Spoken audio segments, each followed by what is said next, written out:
The research that you are providing, you identify flukes, which is the tail, what I think you refer to as the fingerprint of the whale. It's kind of like their unique markings.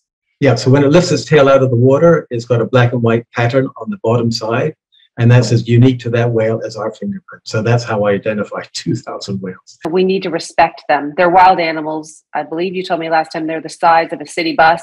Around 50 feet.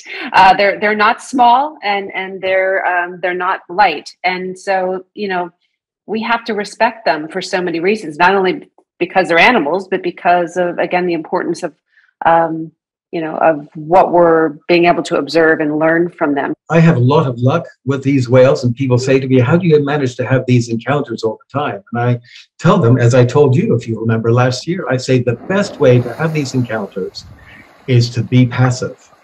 Last week, I had 2 days out on the water. Both days, I was out on the water for 12 hours. And I checked the engine hours on my boat, and I had put 3 hours on the engine, and about half of that was getting out there.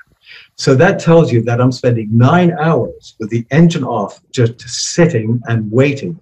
And very often the whales will come to the boat. And then you have these wonderful encounters because it's on their terms.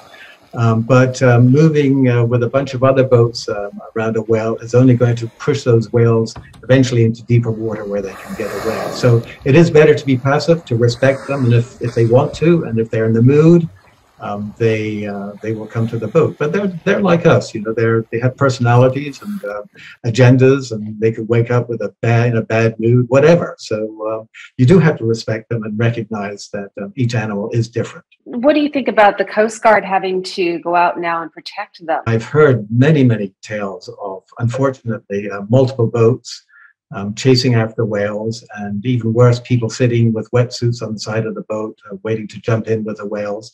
And then you can clearly see the whales are trying to get away. This is not fun for the whales, and you know what? It's not going to be fun for the whale watchers either.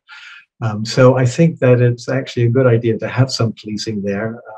We have a wonderful scenario here where we've got these whales coming by at a lovely time of the year. We've got clear water.